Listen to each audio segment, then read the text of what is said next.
안녕하세요. 저는 30대 후반 여성으로 평촌에서 살고 있습니다. 무뚝뚝하긴 하지만 저에게만은 세상 다정하기만 했던 남편과 결혼을 했는데 결국 이혼했습니다.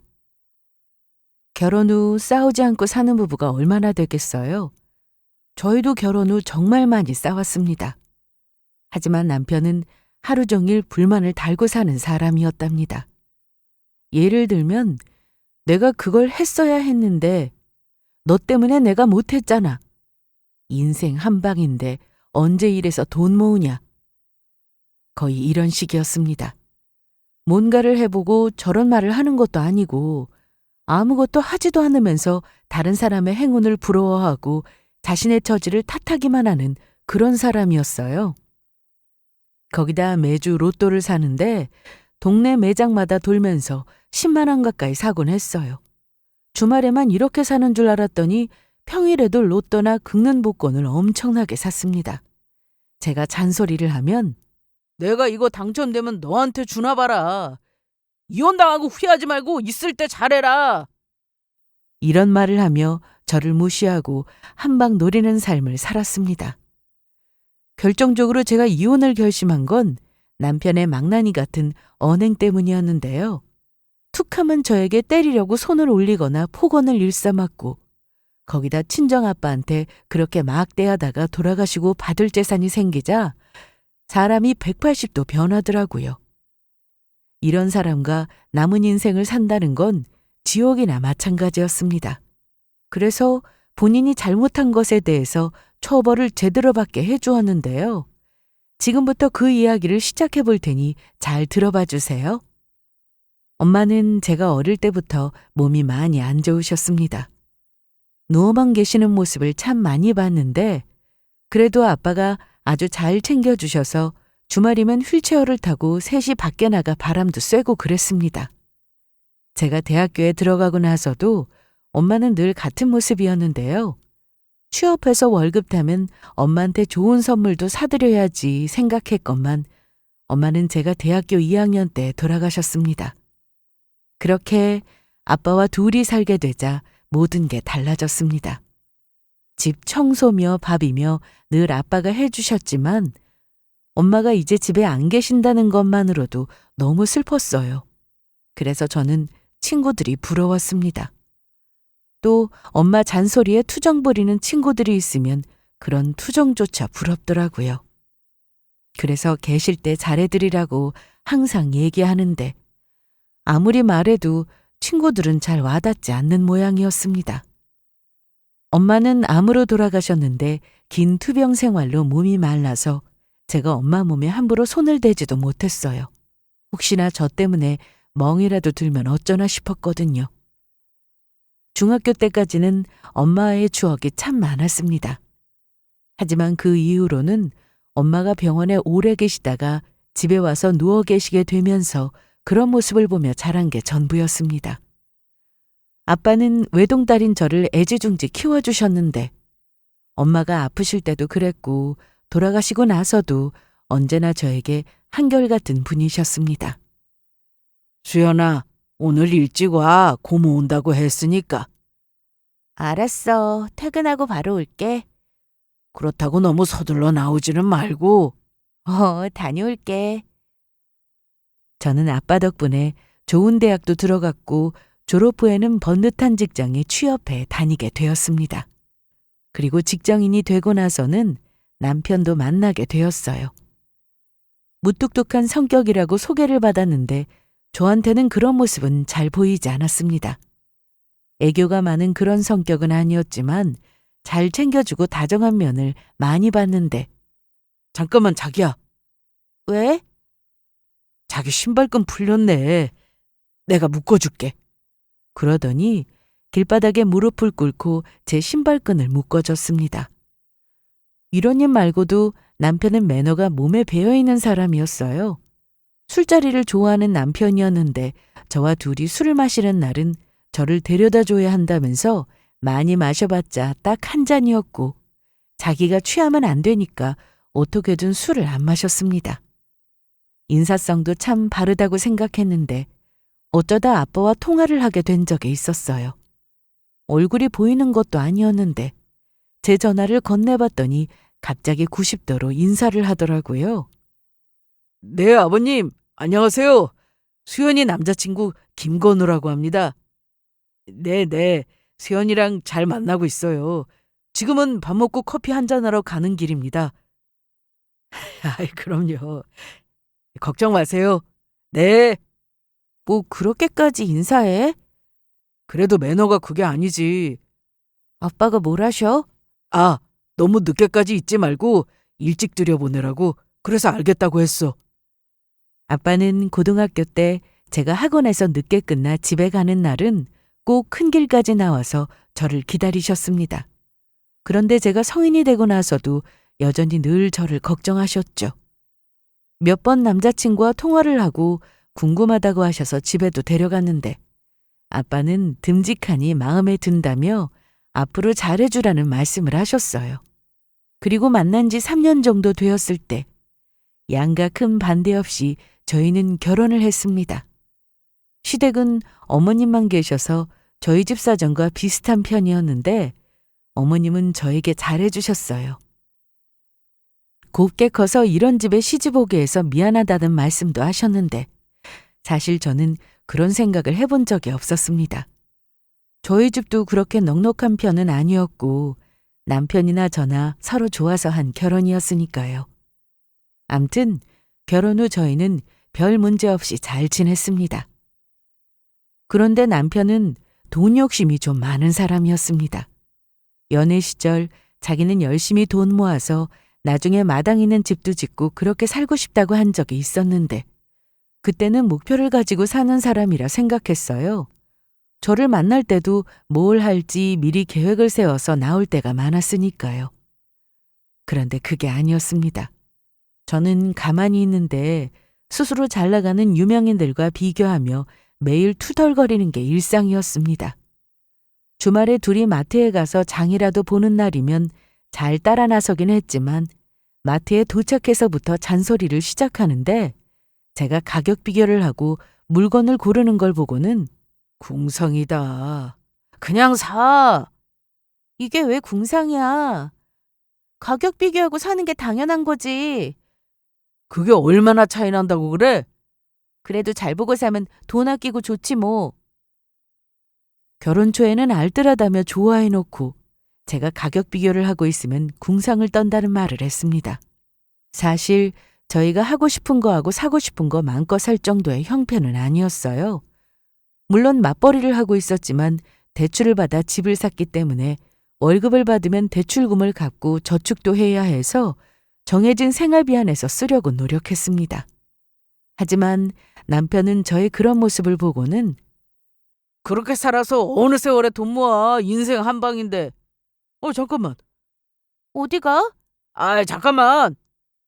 남편은 길을 가다가도 복권 판매소가 보이면 바로 들어가서 사오곤 했는데 복권은 재미로만 했으면 싶었던 저와 달리 남편은 늘 진심이었습니다. 주말에 한 장씩만 사. 뭘 그렇게 많이 샀어. 이것도 자기가 잔소리하니까 조금 산 거야. 이러다 당첨이라도 되면 어쩌려고. 되면 좋은 거지. 근데 무슨 말이 그렇게 많아. 거의 이런 식이었습니다. 그리고 당첨이 안 되면 제 탓을 하더라고요. 제가 잔소리를 해서 더 사고 싶었는데 못 샀다며 그 복권까지 샀으면 당첨됐을지 누가 아냐면서요. 남편과 결혼한 지 1년이 지나면서 남편의 본성이 드러나기 시작했습니다. 퇴근하고 집에 가면 남편이 먼저 와 있을 때도 많았는데 그러면 옷이라도 빨래 바구니에 넣어두면 좋은데 전혀 안 하더라고요. 말하면 그걸 본 사람이 하면 된다며 아예 하려고 하질 않았습니다. 저는 어머님이 혼자 사시니 챙겨드려야겠다 싶어서 시댁에 자주 가는 편이었어요. 그러면 남편도 친정에 가자고 할 때 군말 없이 갈 줄 알았습니다. 하지만 이것도 결혼 초에나 그랬지 점점 친정에 가는 걸 귀찮아했습니다. 한 번은 친정아빠 생신이라 남편에게 2주 전부터 계속 말했습니다. 16일에 아빠 생신이야. 알지? 그랬나? 알았어. 그냥 친정 갈 거니까 약속 잡지 마. 알았다니까. 그래서 저는 남편이 기억하는 줄 알고 있었습니다. 그리고 혹시나 싶어 친정에 가기 며칠 전 남편에게 다시 얘기했어요. 자기야, 아빠 생신 때 뭐 해드릴까? 16일이지? 어. 글쎄, 선물보다 돈이 좋지 않을까? 지난번 우리 엄마 생신 때도 돈 들였으니까 똑같이 하지 뭐. 그래, 알았어. 그래서 당연히 며칠 뒤 친정에 갈 거라 생각했어요. 하지만 남편은 친정에 가기 전날 술을 마시고 새벽에 들어왔습니다. 아니, 술을 어디서 이렇게 마셨어? 오늘 회식했어? 회식은 무슨, 오랜만에 내 친구 정식이 만났지. 정식이 얼굴도 본 지 좀 돼서 보고 싶더라고. 불금인데 이것도 이해 못해? 내일 아빠 생신이잖아. 아니다. 12시 넘었으니까 오늘이네. 정신 좀 차려. 아이, 몰라. 목마르니까 물이나 가져와. 남편은 술을 얼마나 마셨는지 집까지 찾아온 것도 신기할 정도였습니다. 친정에는 점심때 가도 되니까 일단 남편이 일어나길 기다렸는데 아침 11시가 되어서도 여전히 잠을 자더라고요. 깨워도 일어나지 않았습니다.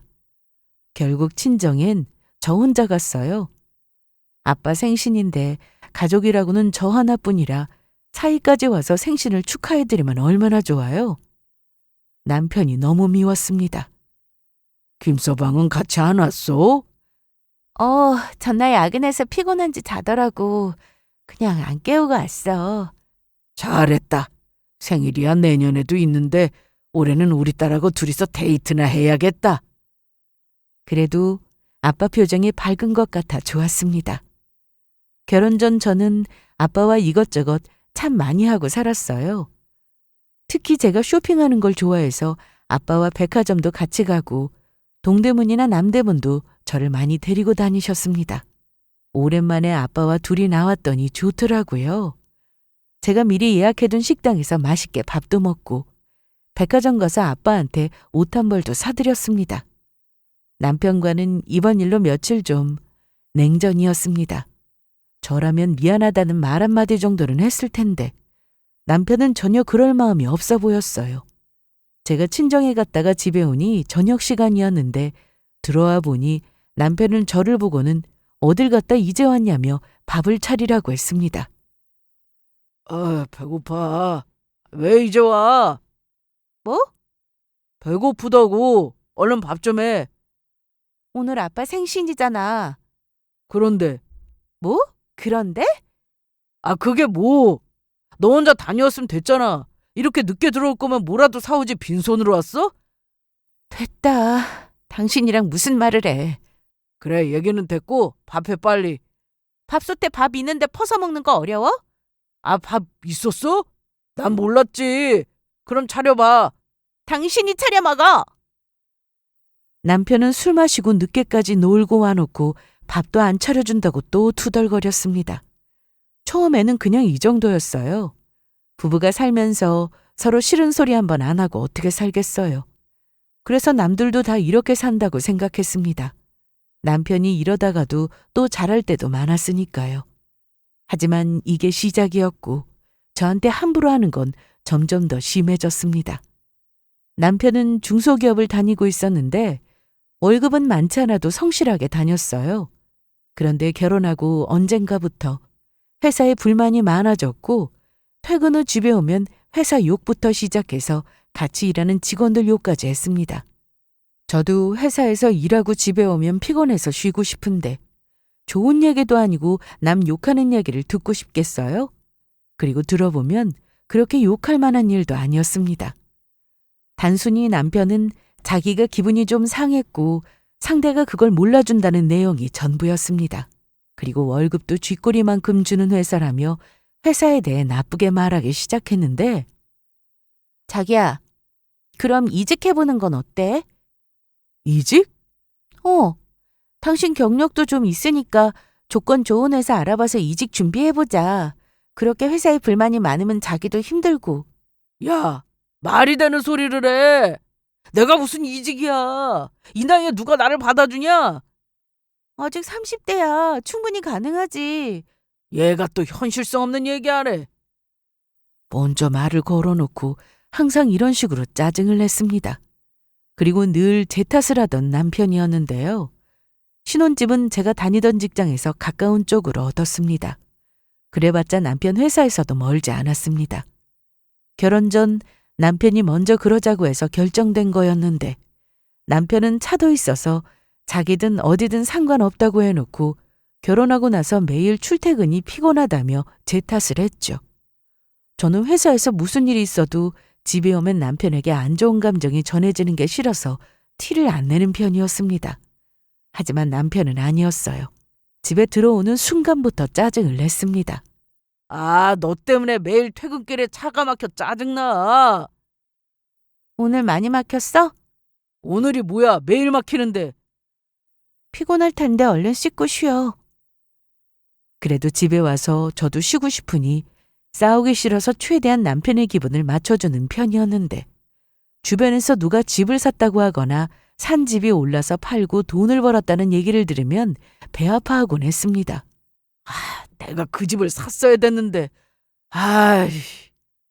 그거야 아무도 모르는 거지. 아니, 넌 내가 하는 말을 어디로 들은 거야? 내가 사라고 한 거라니까. 난 그 동네가 그렇게 오를 줄 모르고 한 소리였는데 작년에 2억이나 올랐대. 이게 말이 돼? 그러니까 우리 결혼하고 집을 우리 회사 근처로 얻었어야 했어. 이게 뭐냐 이게? 우리는 대출금 갖고 있는데 걔는 돈 벌었잖아. 아무리 내 남편이라 하지만 남 잘 되는 꼴은 못 보고 심보를 곱게 안 쓰는 남편을 보면 너무 꼴 보기 싫었습니다. 남편 부서에 신입사원이 들어왔는데 그날 이후 집에 와서 늘 신입사원 얘기를 하던 남편이었어요. 그런데 단 하나도 좋은 얘기가 없었죠. 일을 못한다느니 눈치가 없다느니 하길래 저는 그래도 남편이 상사니까 좋게 봐주라고 했습니다. 그런데 그 직원이 결혼을 앞두고 집을 알아보던 중 남편의 말을 듣고 신혼집을 산 겁니다. 남편은 아무 곳이나 말해준 거였는데 그 주변으로 지하철이 들어오기로 하면서 집값이 확 뛰게 된 거였죠. 그걸 알고 해당 사원이 남편에게 고맙다고 인사를 했다는데 그 일로 한 달 넘게 집에 오면 짜증을 냈습니다. 아빠는 제가 결혼하고 난 뒤 건강이 좀 안 좋아지셨는데 괜히 저까지 걱정을 끼쳐드리면 안 될 것 같아 제 결혼 생활에 대해서는 잘 모르고 계셨습니다. 잘 사는 줄로만 알고 계셨죠. 그래서 친정에 가면 아빠는 항상 남편의 안부를 물으셨고 저는 늘 잘해주라는 말씀도 하셨습니다. 남편과 사이는 점점 안 좋아지고 있는데 시모와도 문제가 생겼습니다. 시모는 제가 결혼 준비를 할 당시 친정엄마가 안 계시니 본인이 엄마처럼 잘해주겠다고 하셨는데요. 그땐 그저 감사했습니다. 결혼하고 나서도 어머님과 사이좋게 지내야지 생각했으니까요. 어머님은 제가 결혼식 드레스를 맞추러 갈 때도 같이 가서 봐주고 싶다고 하셔서 함께 동행했고 자기가 딸이 없으니 저를 딸처럼 생각한다며 잘 지내보자는 말씀도 하셨습니다. 그래서 결혼하고 나서도 쭉 잘 지낼 거라 생각했습니다. 하지만 시모는 결혼 후 엄마처럼 해주고 싶다는 말씀을 하시며 사사건건 참견을 하셨습니다. 시댁에서 저희 집까지의 거리가 좀 있어서 매일 오기엔 부담인데 시모는 결혼 초 거의 매일 집에 오셨어요. 반찬 좀 챙겨왔어. 너희 맞벌이 하느라 밥 먹을 시간도 없잖아. 힘들게 이거 들고 오신 거예요? 힘들긴 내가 집에서 놀면 뭐해? 그리고 지하철 타면 시원하니 좋고 나 신경 쓰지 말고 넌 너 할 일이나 잘하면 된다. 어머님이 저를 정말 딸처럼 생각해 주시는구나 생각했습니다. 하지만 이게 반복되니 저도 좀 불편하더라고요. 친정아빠는 남편이 불편해할까 봐 저희 집에 오신 적이 손에 꼽을 정도인데 어머님은 남편이 현관 비번까지 알려드려서 처음엔 전화를 하고 오시다가 이제는 연락도 없이 오실 때가 많았습니다. 오셔서 반차만 두고 가시면 제가 뭐라고 할 이유가 없었겠지만 현관 앞에 놓인 택배를 가지고 들어와서는 모두 다 열어보시고 회사에서 일하고 있는데 전화를 하곤 하셨어요. 네, 어머님. 난데. 나 지금 너네 집 왔어. 저희 집이요? 아무도 없는데. 그래, 알아. 근데 현관 앞에 택배가 뭐 이렇게 많이 왔냐? 아, 그거 샴푸랑 세제랑 다 떨어져서 주문했어요. 그래, 그런 것 같더구나. 그런데 여러 개 들어있는데 나 하나 가져가도 되는 거지? 아, 네, 가져가세요. 이런 식이었습니다. 저는 한 번 주문할 때 양을 넉넉하게 시키는 편이라 샴푸도 3통씩 샀는데 저희가 쓸 한 통을 남겨두고는 2통을 가져가실 때도 많았습니다. 이런 일이 자주 반복되니 차라리 어머님께 필요한 게 있냐고 여쭤보고 따로 주문해드리는 게 낫겠다 싶더라고요. 그래서 여쭤보면 아니다. 나 필요한 거 없어. 그냥 물건 사는 것도 빠듯할 텐데 나까지 신경 쓰지 마. 알았지? 이렇게 말씀하시더라고요. 그런데 저희 집에 오면 택배 물건에 손대는 건 물론이고 집에서 쓰고 있던 디퓨저나 제 향수나 마음대로 손을 대셨습니다. 계속 이렇게 살 순 없으니 남편에게 얘기했는데 아니 뭘 그런 걸 가지고 그래? 치사하게. 그거 얼마 한다고? 가격이 문제가 아니라 우리 없을 때 집에 오셔서 마음대로 물건에 손대시니까 그렇지. 그래서 뭐? 우리 엄마가 도둑이다 이거야? 그런 말이 아니잖아. 입장을 바꿔서 우리 아빠가 우리 출근하고 빈집에 오셔서 자기 물건에 손대면 기분 좋겠어? 난 좋을 것 같은데? 장인어른한테 말씀드려. 언제든지 오셔서 내 물건 손대도 된다고. 남편은 유치했습니다. 저희 아빠가 그러지 않을 거라는 걸 잘 알고 있었기에 저렇게 큰 소리를 치더라고요.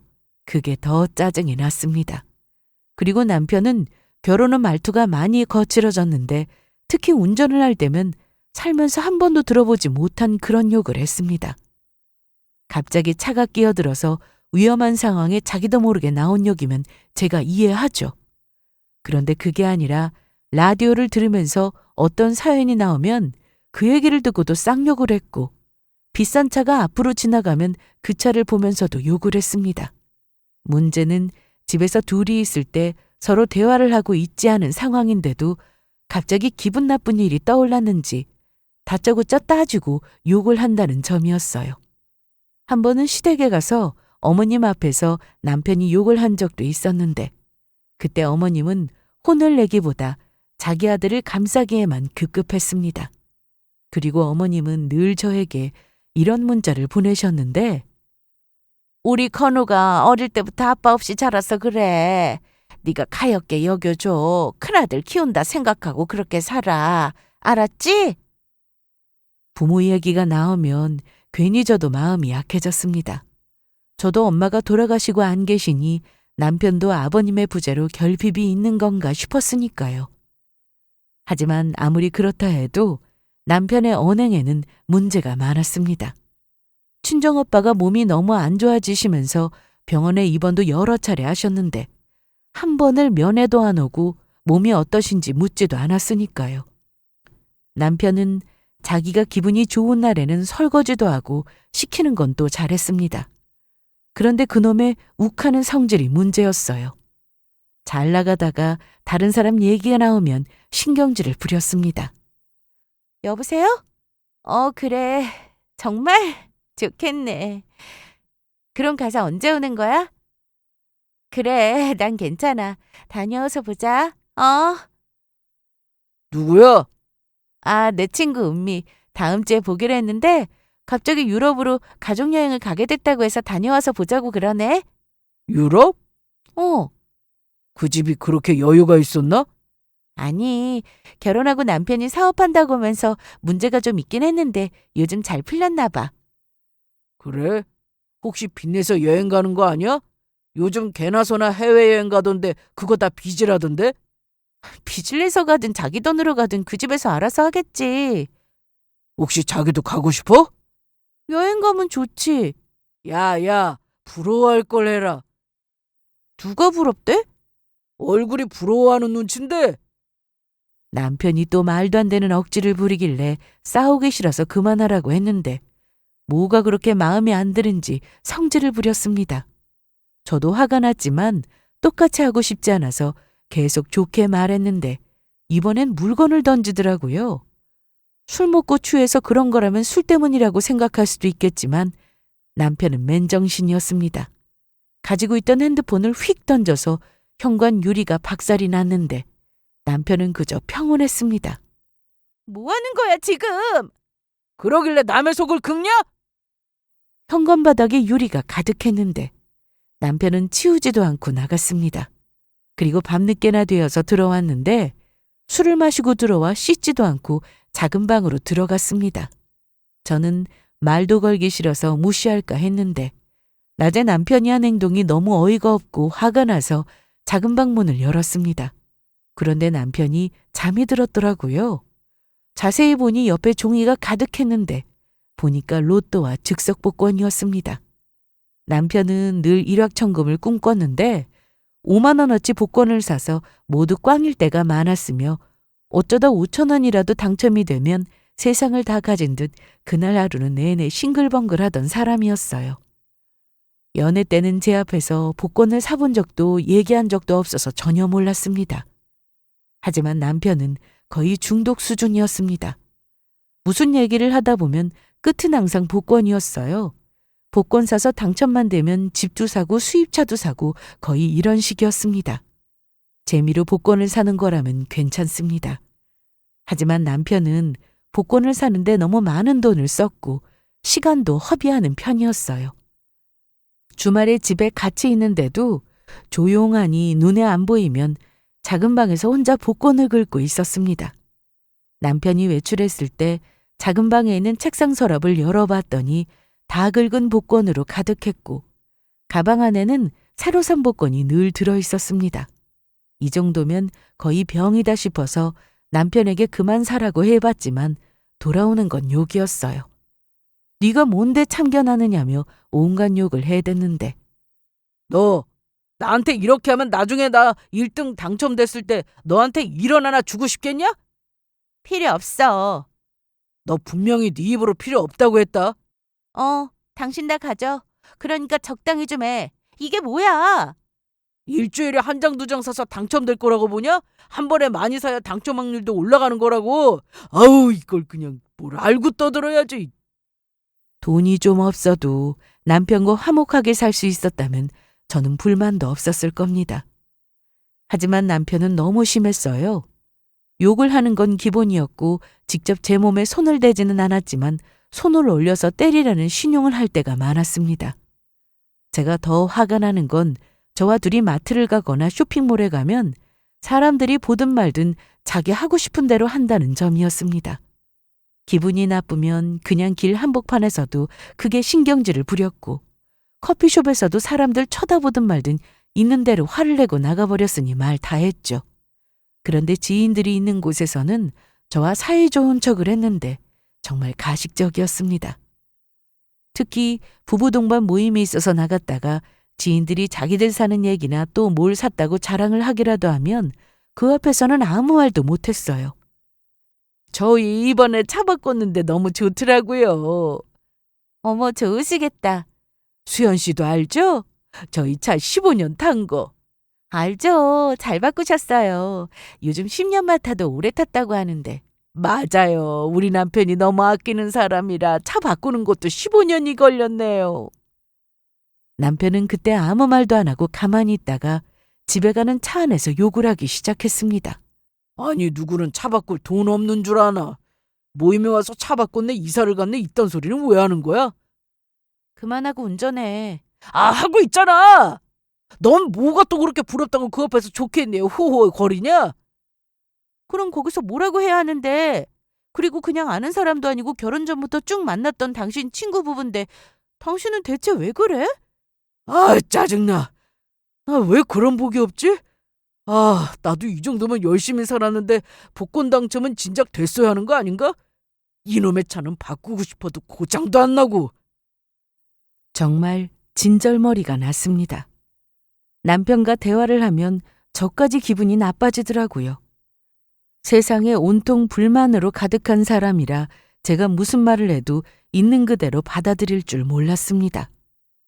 그러던 어느 날 남편이 회사를 그만둔 사실을 알게 됐습니다. 이미 남편과는 더 이상 같이 못 살겠다는 생각을 하던 중이었는데 회사를 관두고 사업 준비를 하고 있더라고요. 그동안 사업하는 남편을 둔 제 친구들을 보면 사업하다 망해봐야 정신 차린다는 둥 악담을 할 때가 많아서 그걸로도 싸울 때가 많았는데 본인이 저러고 있으니 너무 기가 막혔습니다.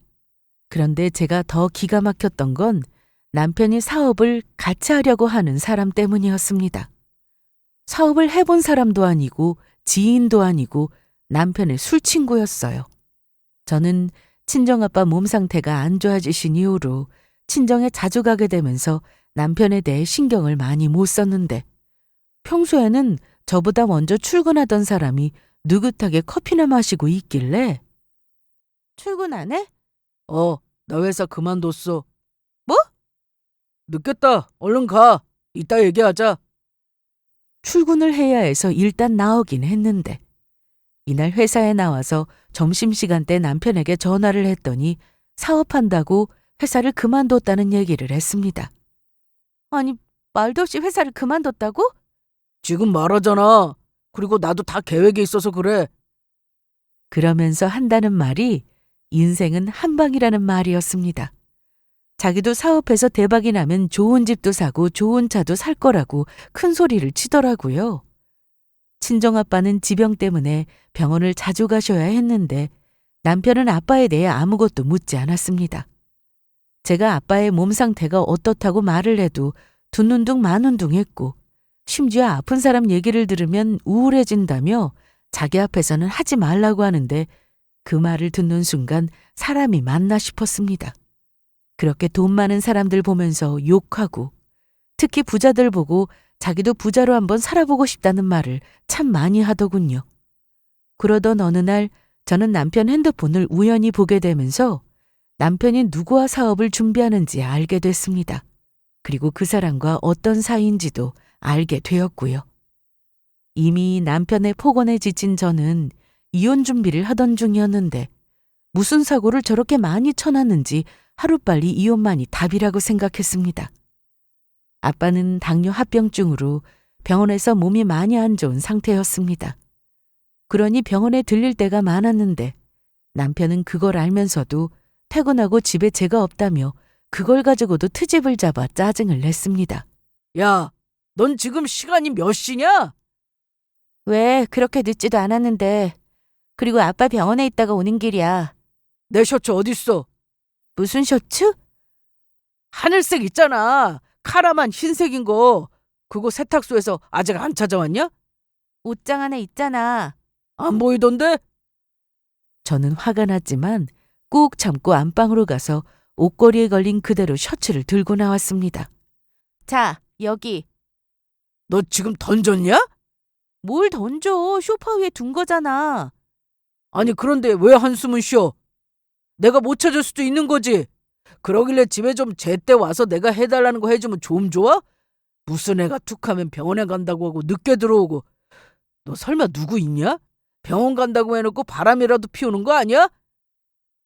그 말을 듣는데 어이가 없더라고요. 그래서 저는 대꾸도 하지 않았습니다. 그게 열이 받았는지 남편은 순간 화를 주체 못하고 테이블에 있던 유리컵을 집어들더니 바닥에 던졌습니다. 그 소리에 놀라 뒤를 돌아봤는데 남편이 두 손으로 자기 이마를 짚고 있었습니다. 아야, 아우. 가만 보니 자기가 던진 유리컵 파편이 이마에 튀었더라고요. 왜 그래? 119 불러, 빨리. 뭐 이런 걸로 119를 불러. 옷 입고 나와. 뭐? 병원 안 가? 그랬더니 남편은 욕을 하며 혼자 나갔고 한참 뒤에 돌아왔는데 이마에 반창고 하나를 붙이고 들어왔습니다. 그런데 자세히 보니 병원에 다녀온 건 아닌 것 같았어요. 상처를 봤을 때 사실 스쳐서 피가 난 거였지 심각해 보이지도 않았습니다. 그래도 병원에 가서 처치는 받은 줄 알았는데 뭔가 이상했어요. 하지만 남편은 끝까지 병원에 가서 꿰매고 왔다고 했습니다. 그날 이후 그걸 가지고 또 제 탓을 하며 저 때문에 다쳤다고 난리였는데 뭐 이런 놈이 다 있나 싶었습니다. 제가 빨리 이혼 소송을 하지 못한 건 다 이유가 있었어요. 남편이 저한테 잘못한 게 한두 가지가 아니었기 때문에 증거 모으고 정리하는 데 시간이 조금 필요했습니다. 아빠도 몸이 안 좋으시니 병원에 가야 했고요. 그런데 얼마 뒤 아빠가 돌아가셨습니다. 지병도 있으셨고 그 합병증 때문에 결국 세상을 떠나셨죠.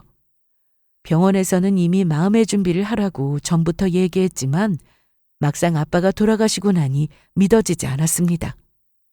엄마도 안 계신데 아빠와 오래오래 살고 싶었던 제 소망은 이뤄지지 않았어요.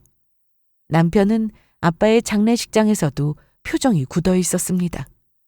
상당히 귀찮은 얼굴이었고 손님들이 와서 뭐라고 할 정도였는데 장례식이 끝나는 날까지 내내 불만 가득이었습니다.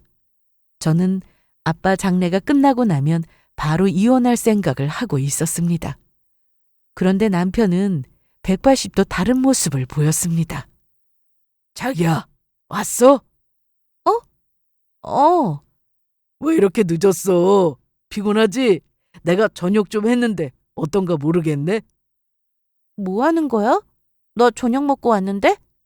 저녁 먹었어? 아니 그럼 진작에 말을 하지. 아니 내 말은 전화라도 해주지. 그럼 뭐 출출하지 않아? 뭐라도 해줄까? 아니면 사올까? 남편은 매일 저만 보면 짜증부터 내던 사람이었는데 갑자기 이러니 수상했어요. 그런데 알고 보니 아빠 유산 때문이었습니다. 저도 아빠에게 재산이 있는 줄은 몰랐습니다. 아빠 회사에서 월급을 얼마나 받으시는지도 대충 알고 있었고 병원 생활을 하시게 된 이후로는 회사도 그만두셨기 때문이었는데 장례를 치르고 정리하다 보니 아빠 유산이 20억이나 된다는 걸 알게 되었습니다.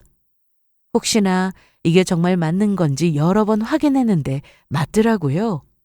그런데 남편은 이걸 사람을 시켜서 뒷조사를 했고 그래서 아빠의 유산을 알고는 저에게 갑자기 전과 다른 태도를 보였습니다. 난 혹시나 장인어른한테 숨겨둔 빚이라도 있을까 봐. 그럼 그거 우리가 책임져야 하는 거잖아. 그래서 알아본 거지 다른 뜻은 없었어. 다 당신을 위해서 미리 법으로 대처해야 빚도 막을 수 있다고 하길래. 그래서 빚 말고 유산이 20억이나 된다는 거 알고 지금 이러는 거야? 아니 누가 그것 때문이래? 암튼 그 돈은 당신 차지가 될 거고 정리는 해야 하잖아. 장인어른도 대단하시다. 살아계실 때 주시면 좀 좋아? 우리 결혼하고 집도 대출받아 샀는데 그 유산 진작에 주셨으면 빚 없이 살아도 됐던 거잖아. 남편은 아주 싱글벙글이었습니다. 그날 이후 남편은 저에게 정말 잘해줬는데 며칠 뒤 집을 계약했다는 말을 들었습니다. 무슨 집? 우리 엄마가 사실 집. 우리 엄마도 집도 없이 불쌍하지 않냐. 평생을 전세로 사셨잖아. 이제 나이도 있으시고 집주인이 언제 나가라고 할지도 모르는데 편하게 자기 집에서 사셔야지. 그럴 때 됐잖아. 얼마 안 해.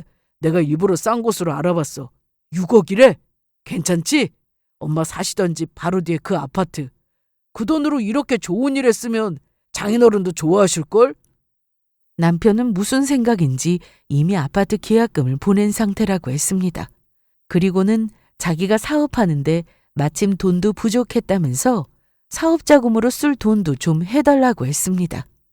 제가 이혼 준비를 하고 있는 줄도 몰랐던 남편은 돈 쓸 궁리만 하고 있었는데요. 저는 변호사 사무실에 들러 바로 소송을 시작하고 싶다고 했습니다. 그리고 남편에게 소송을 걸었습니다. 사유는 남편의 외도였습니다. 처음에는 남편의 폭언으로 이혼을 결심했어요. 그런데 알고 보니 남편이 노래방 도우미와 바람이 났다는 걸 알게 되었습니다. 툭 하면 욕을 하고 손을 올려 때리려고 하길래 이 정도로 이혼이 가능한지 변호사 사무실을 찾았는데 폭언도 가정폭력이라고 하더라고요. 심지어 맞지 않았어도 때리려는 신웅 역시 문제라고 했습니다. 그래서 이걸로 이혼해야겠다 생각했는데 남편이 툭 하면 나가서 술 마시고 들어왔던 이유가 바로 도움이라는 걸 알게 되었습니다. 남편의 핸드폰에서 우연히 두 사람이 주고받은 메시지를 보게 되었고 보통 사이가 아닌 걸 알게 된 저는 그날 이후 남편의 핸드폰부터 블랙박스까지 모조리 다 뒤졌습니다. 카드 내역까지요. 그리고 열받아서 유리컵을 던져놓고 남편 이마가 다쳤던 날에도 남편은 노래방에 갔었습니다. 거기 가서 연고받고 반창고를 붙이고 온 거였죠. 두 사람이 나눈 내용을 보면 우리 와이프는 내가 무슨 말을 하면 알아듣질 못하는데 지은이 넌 나랑 말이 참 잘 통해. 그래요? 그러니까 남자는 여자를 잘 만나야 하는데 진작에 내가 너를 만났으면 좋았을걸. 지금도 늦지 않았지 뭐. 정말? 그럼 나 정리하고 오면 받아줄래? 당연하지. 둘이 살림만 안 차렸지 누가 보면 부부처럼 보일 정도로 사이가 보통이 아니었습니다. 거기다 남편이 회사 때려치우고 사업한다고 한 것도 저 도우미 때문이었어요. 같이 일해보자는 말에 남편이 홀라당 넘어가서 잘 다니던 회사 그만두고 저 몰래 빚까지 내서 사업 자금을 만들어 시작했더라고요. 제가 아무것도 모르는 줄 알았던 남편은 갑자기 소송을 당하니 당황했는데 상간녀한테 소장까지 도착한 걸 알게 됐는지 알아서 술술 불었습니다. 자기야, 여보, 그 여자는 아무것도 아니야. 그냥 도우미야. 전에 회식하러 노래방 갔다가 만났고 그 이후로 노래방 갈 때마다 그냥 인사하는 정도라고. 아, 그래? 그런데 나랑 정리하고 그 여자한테 간다는 말까지 했어? 인사만 하는 사이라면서. 그거야 그냥 한 말이야. 농담. 그런 말을 농담으로 하나? 내가 그랬으면 지금쯤 욕하고 난리도 아니었을 사람이? 남편은 그 여자와 아무 사이도 아니니까 상간녀 소송 같은 거 하지 말고 자기도 이제 달라지겠다고 헛소리를 했습니다. 하지만 전혀 믿음이 안 갔어요. 친정아빠가 돌아가시고 난 후 남편의 핸드폰을 봤을 때 두 사람이 나눈 얘기는 충격적이었거든요. 20억이래. 시골에 무슨 땅이 있는데 지금 시세가 20억. 정말? 그럼 자기는 얼마 받아? 그거야 모르지. 그러니까 내가 잘 구슬려서 절반은 받아낼 거야. 조용히 기다려. 우리 사업 자금도 하고 살 집도 마련해보자. 알았어. 자기 연락만 기다릴게. 저렇게 구체적으로 상간녀와 계획까지 세운 놈이었는데 제가 뭘 믿고 정리한다는 말을 믿나요? 남편은 제가 소송을 시작하고 난 뒤 매일같이 잘못했다고 했습니다. 그런데 그것도 다 쇼였어요. 제가 남편 말을 들어주지 않고 무시하니 화를 냈는데 사람 본성은 숨길 수가 없는 거더라고요. 야, 이 정도면 됐지 뭘 어떻게 하길 바래? 이혼하길 바래. 이혼해서 뭐 어쩔 건데? 다른 남자 만나서 결혼하면 뭐 다를 것 같아? 사람 사는 거 다 똑같아. 너랑 사는 것보다 낫겠지. 제가 남편과 소송 중인 걸 알게 된 시모는 집까지 찾아와 남편처럼 헛소리를 했는데요. 아니 이게 무슨 일이야? 너 왜 그러니? 어? 다 알고 오신 거잖아요. 그래. 내 아들이 뭐 노래방에서 도우미인가 하고 놀았다는데 안 그런 남자가 어디 있는 줄 알아? 네? 네가 그냥 참고 살아. 큰아들 키운다 생각하고. 어? 어머님이 낳은 아들이니 데려가서 키우세요. 저는 저런 아들 둔 적 없습니다. 야, 너 무슨 말이 그러냐? 어?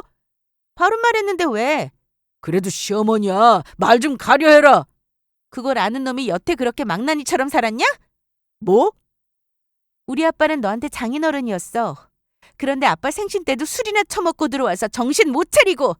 아, 그것도 쇼였지. 가기 싫어서 술 취한 척.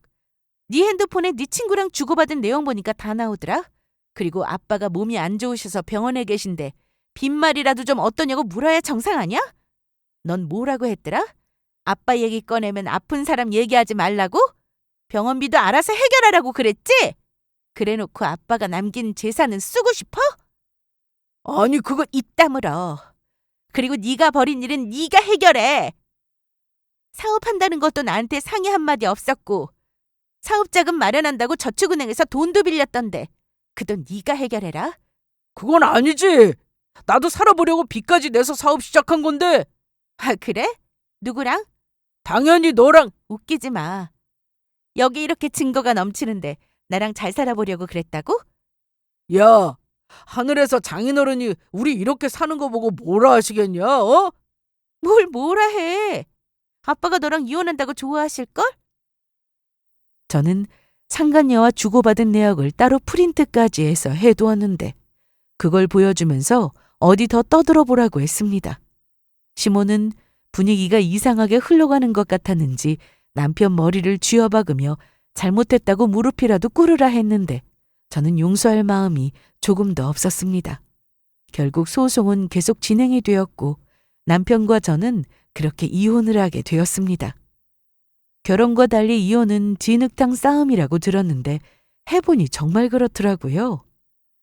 세상에 아름다운 이별은 없다지만 이혼은 정말 다시는 하고 싶지 않았습니다. 상간녀는 자기는 끝까지 남편이 손님이었다고 하면서 발뺌을 했지만 증거 앞에서는 별 수 없었습니다. 전 남편은 저 모르게 빚진 것에 대해서는 혼자 알아서 갚아야 했는데 특히 마음대로 자기 엄마가 살 집을 계약해 놓고 잔금을 치르지 못하게 되자 계약금도 돌려받지 못하게 되는 상황이 되었습니다. 그리고 몇 달 뒤 상간녀 소송이 마무리되고 판결문을 받게 되었는데 위자료도 받을 수 있게 되었습니다. 저는 친정으로 와서 살게 되었는데 상황이 어려워진 전 남편은 저를 찾아왔어요. 물론 만나주지 않았고 전화번호도 차단해서 전화나 문자도 오지 않았습니다. 하지만 친정 앞 골목길에 종일 저만 기다리고 있었으니 결국 마주치게 되었어요. 뭐야? 잘 지내냐? 얼굴 보기 좋다. 마음이 편해서 그런가 봐. 뭐 다른 말은 안 할게. 나 돈 좀 빌려주라. 무슨 돈? 내 상황 너도 알잖아. 네가 해결해야지. 그게 안 되니까 너한테 온 거 아니냐. 그럼 복권을 사. 복권은 사고 있지. 당첨이 안 되니까 문제지. 여전했습니다. 여전히 정신을 못 차렸더라고요. 복권에 당첨되고 갑부되는 게 더 빠르다고 헛소리 하더니 이 상황에도 그러고 사는구나. 나한테 이러지 말고 네 사업 파트너한테 가봐. 그러지 말고 수연아. 좀 도와줘. 우리가 남이야? 그래도 같이 살았는데? 지금은 남이지. 같이 살 때도 우린 남이나 마찬가지였어. 잘못했다. 정말 잘못했어.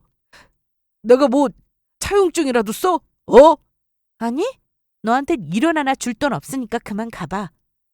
그랬더니 그 말에 화가 났는지 역시나 그때 그 본성이 나오더라고요. 골목길에 있던 쓰레기 봉투를 발로 차고 벽을 주먹으로 치는 등 무서운 행동을 하기 시작했습니다. 전 남편이 본인 화를 주체 못하고 난리를 치는 동안 저는 빨리 경찰에 전화를 했고 그걸 모르던 전 남편은 저에게 이전처럼 손을 올려 때리려고 했는데요. 그때 경찰이 나타났습니다. 이보세요. 여기요, 여기! 뭐야? 누구야? 신고받고 왔습니다. 같이 좀 가시죠. 제가 경찰에 왜 갑니까? 이거라요. 노라고 씨. 그렇게 경찰 손에 끌려간 전 남편은 골목길에 있던 CCTV에 자신이 한 행동이 고스란히 다 찍혀서 아무 말도 하지 못했고 그간 현관문에 메모지를 붙여놓은 것도 위협 행위가 된다고 하여 결국 접근금지 처분이 내려지게 되었습니다. 그날 이후 전 남편은 빚을 갚느라 고생한다며 산다고 들었습니다. 특히 전 시모까지 나서서 알바를 한다고 하더라고요. 그 얘기를 전해 들었는데 속이 다 후련했습니다. 그런데 사람 참 안 변하는 것 같아요.